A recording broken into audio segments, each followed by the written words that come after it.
Good morning, I'm Billy. This is Jammer 360. As you can see back off over my shoulder, we're nearing Honolulu.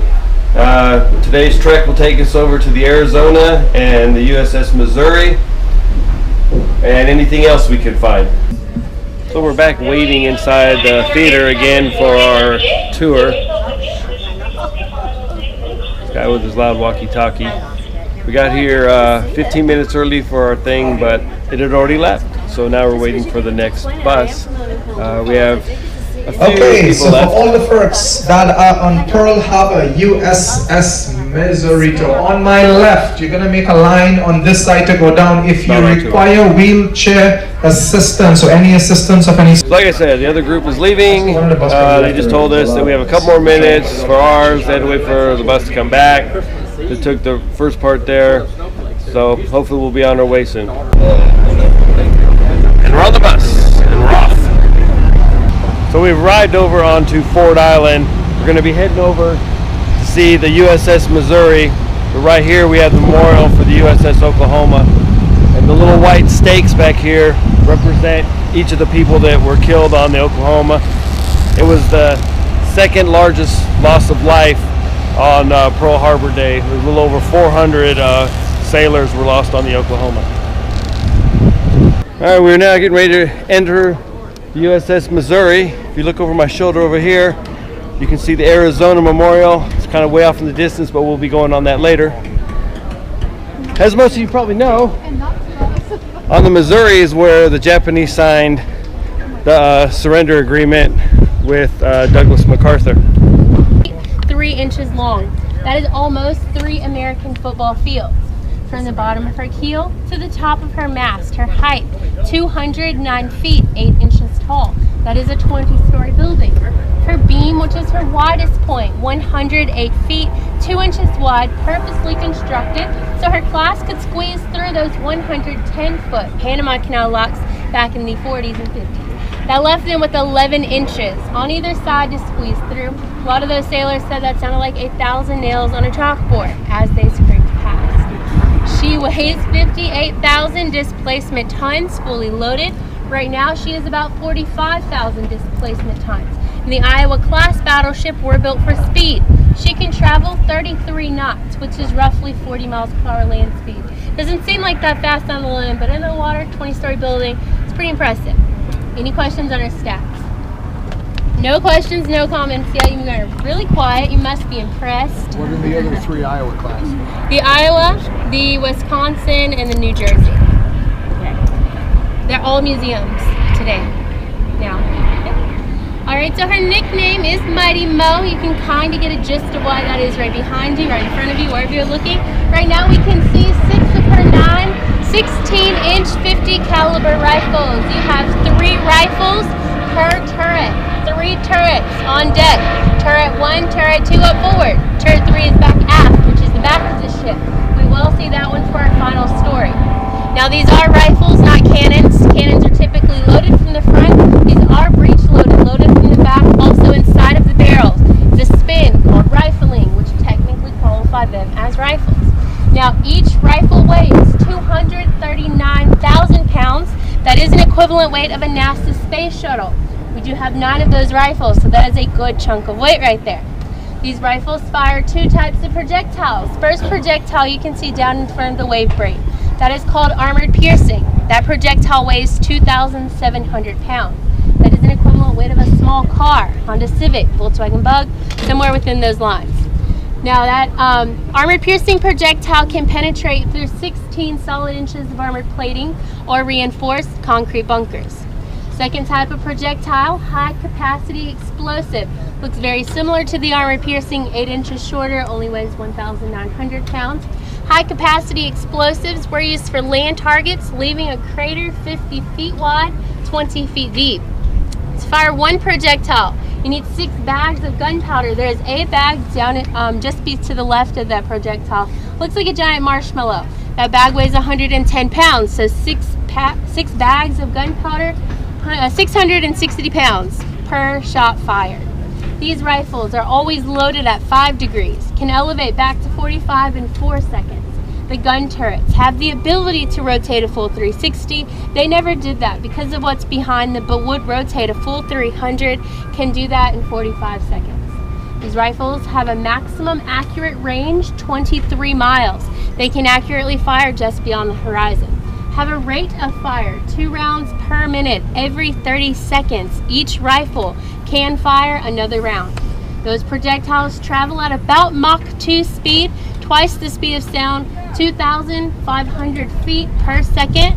To give you a good visual of how all these calculations would work together, if we're to fire all 9 of her rifles 23 miles out before that first projectile hits in 91 seconds, we could have 27 projectiles in the air. Now, these rifles were never fired the way they're positioned right now. This is just symbolic, as she is watching over those men tombed within the Arizona. Had they fired them this way, that percussion would demolish this deck and the decks below. They were fired over the water, port or starboard. You can fire all 9 of her rifles all at the same time, all in the same direction. This ship does not move. Behind the black bloomers is a recoil, counter-recoil system, absorbing that recoil 47 inches, almost 4 feet. Another reason would be her weight, 58,000 displaced tons, combined with shooting sideways in a 38-foot draft. She does not move. Now, she stands bow to bow with the USS Arizona, symbolically forming bookends of World War II. USS Arizona, where World War II begins for America, and the USS Missouri, where it ends for everyone. Our next stop is the surrender deck. So this would be the projectiles she was talking about, and these are the bags of powder.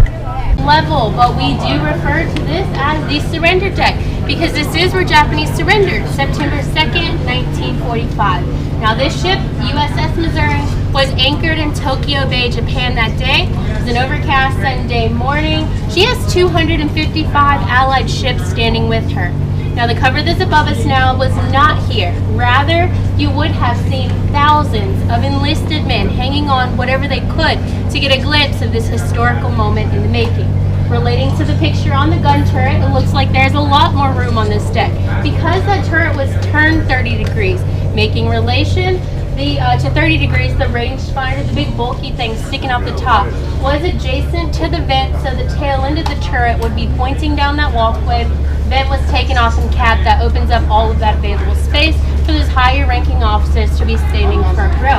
Our crew temporarily extend the deck, reserve that for the news group, and the table that's in the picture stood exactly where the plaque is today. Now at 9 o'clock, Japanese delegates aboard USS Missouri walk up the stairway y'all just did. They stand into their assigned places roundabout where that first group is today. Once the 11-man delegation is all into place, General MacArthur, he's the gentleman you'll see sitting down at the table. Admiral Halsey, he is number 6 in the picture, and Admiral Nimitz, you've seen his statue as you were coming in. Those 3 men would exit what was then Admiral Halsey's quarters. Today it's our Combat Engagement Center. This door is open now. They will exit that door, descend the stairs, stand into their assigned places as well. At 9:02, the ceremony formally began with a prayer from Chaplain Falk, followed by a speech from General MacArthur. He spoke on justice, tolerance, and freedom. Now, this is a great surprise to the Japanese. They had no idea what they were coming into, but they were expecting a vindictive speech from this victor.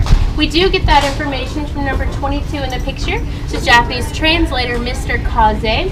He is an American-educated man, goes on to write a book. In the book, he says it's how his country starts and ends this war, gives how they felt during this entire time.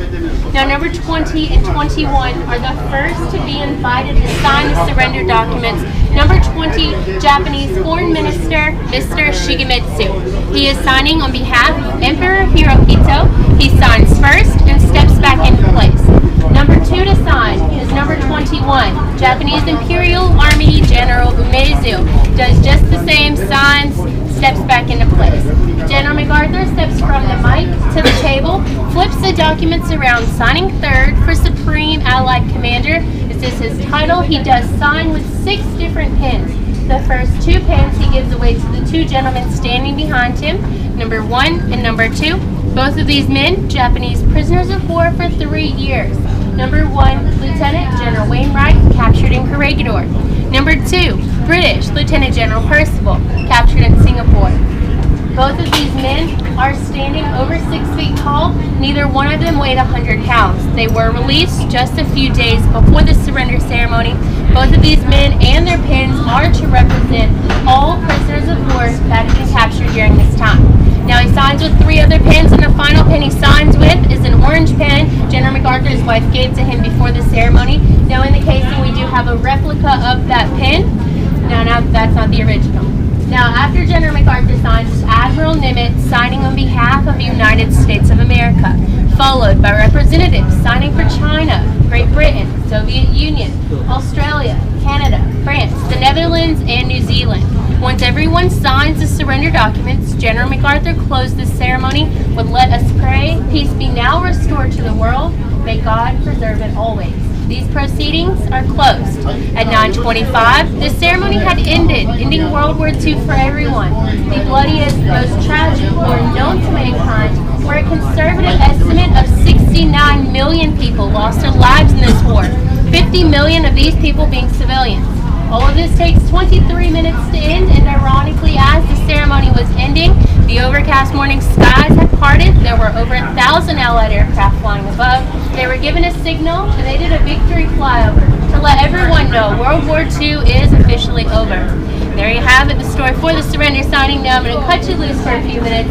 Take pictures of whatever you'd like on this deck if you have. So we have back here right behind me is the document of where the Japanese surrendered at the end of World War II. That orange pen was the last pen used. MacArthur signed. It's a replica of it, but it was a pen that his wife had given him.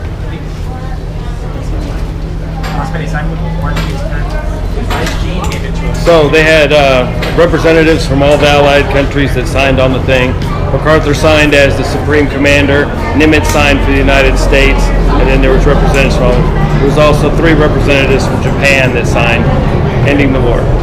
The word kamikaze originates way back in the late 1200s when Mongolian fleets tried to invade Japan, not once but twice. Both times, these fleets are completely dispersed by major typhoons. Japanese saw this as divine intervention, naming it kamikaze, which translates into divine wind, nothing dealing with suicide in no shape or form.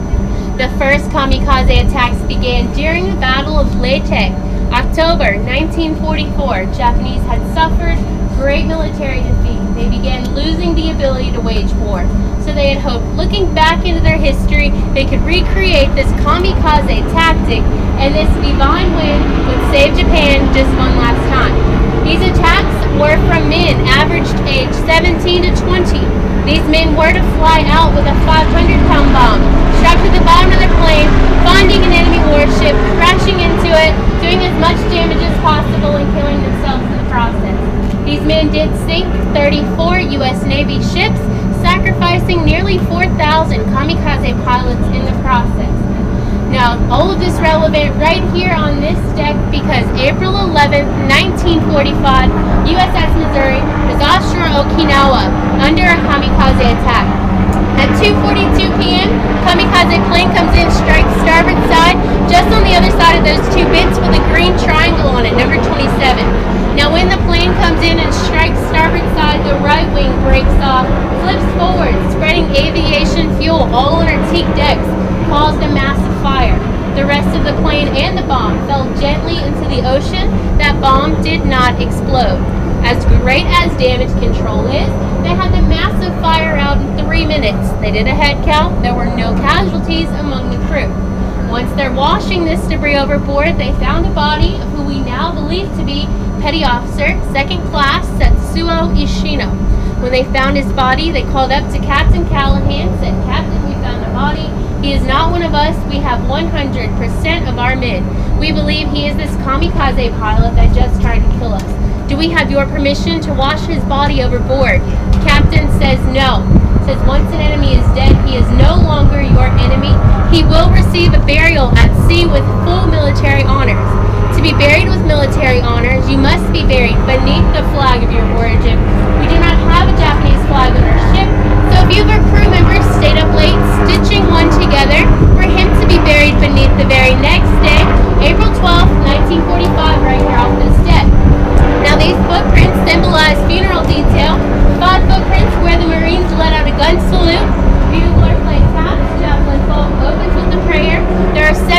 footprints along the life net where Setsuo Ishino was laid to sea. That story did not get much press because that is the same day President Roosevelt passed away. Harry Truman takes office as president, absorbing most of the American media. Also, we'll bring you to the full circle of why this ship was the ship chosen for the surrender signing, even though she had barely seen the tail end of World War II. Harry Truman is now our president. His daughter christened this ship. It's named after the state he is born and raised. He referred to this ship as his ship, so he chose his ship for the signing. Now on these 3 placards you will see pictures sharing the story I just told you. The first placard you're going to see a picture of the plane inches before it strikes. Now we had a baker on 08 level, heard the sirens going off, grabbed the camera, ran out the door. He just starts snapping away, comes up with that picture, his story of that event, as well as a replica of the camera he was using down on second deck in the Kamikaze Museum. Second placard, you'll see a few pictures of the funeral detail, and then 2 pictures of that pilot. When we first opened for tours, we did not know who this pilot was. We're just sharing the history with the damage. There are a few World War II vets in the tour, just like you're on right now, wanted a name and a face with that remarkable story. Teamed up with our curators, did 7 years of research, and led right back to Setsuo Ishino. Now his family was notified, as well as Admiral Callahan, Captain Callahan's son. Captain Callahan already passed away, so his son steps into his place to meet Setsuo's family on this ship. They thanked him for the honor his father gave to their family and donated the 2 pictures you're going to see of him. On the third placard, you'll see a picture of the USS Missouri on fire, taken from another ship. You don't technically see the Missouri nor the fire, but you do see all of that smoke engulfing them. And just beyond that are the 2 bits I was telling you about. If you look on the other side of those bits, you will see what always has been, always will be, a tiny swivel dent still there today. Now the back side of the gun turret number 3 is a ladder. You can climb up the ladder, peek inside of the gun turret, and underneath her rifles here is a hooded structure. If you walk around to the back of it, you're going to see a flat side that has a door. That door will take you down to second deck. Blue parts of Missouri. Now we're going to head on over to see the Arizona. So let's get a closer look here at the Oklahoma Memorial. You can see each one of these pillars has the people's names of the 400 plus that were lost here.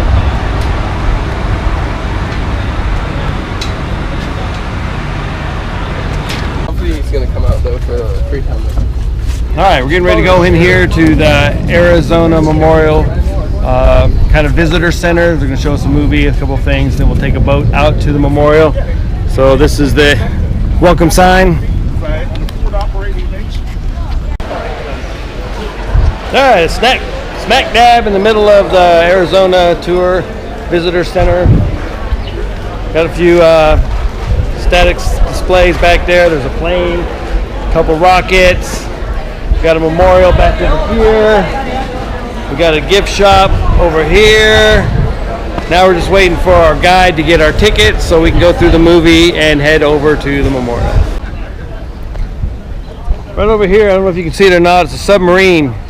It's the USS Bofin from World War II. It's actually credited with sinking 34 enemy ships. All right, here we go. We got the anchor from the Arizona that they recovered after the bombing of December 7th. And then this is kind of a famous statue you see in pictures all the time, the Lone Sailor. Right over there across the water you see the Missouri, if you can see it. And right next to it's the Arizona Memorial. Back on December 7th, the Oklahoma was moored where the Missouri now sits, where we saw that Oklahoma Memorial. So when they came through hitting all the ships, the Oklahoma was hit with a torpedo. They tried to get underway, and they were hit with 9 consecutive torpedoes, and the ship rolled over. It was moved in 1943 out of the way. They brought the Missouri in there after it was decommissioned the second time, and it's kind of symbolic that the Arizona was the start of our involvement in World War II, and the Missouri, the signing of the surrender, it was the end of the World War II for everybody. And the big guns on the Missouri aiming forward, it's symbolic there to protect the soldiers entombed within the Arizona. Well, we just finished with a movie about September 11th and all the ships that were sunk. One thing I learned is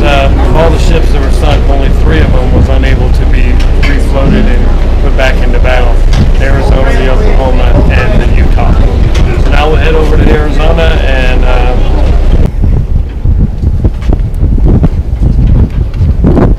as we're entering into the memorial.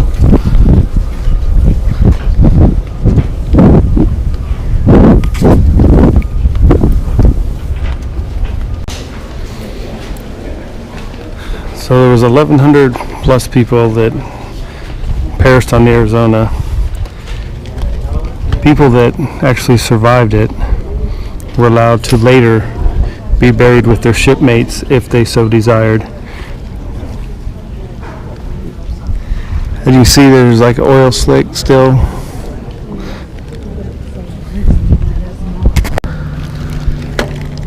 So as you see the oil slick here, legend has it that the ship will continue to cry, and the oil is the tears of the ship, until all the survivors have returned home to her.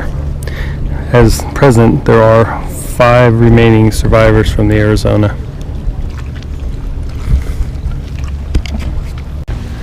This is where the monument sits up over the top of the ship.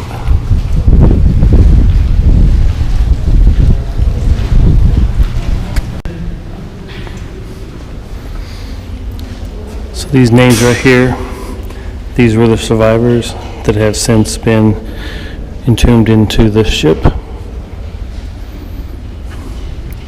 And then the wall are all the people who actually died on December 7th.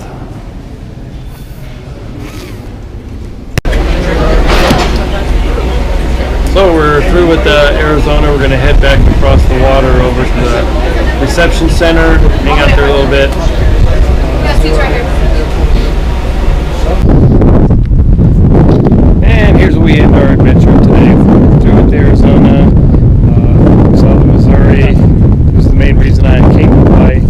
So maybe we'll see some stuff later today over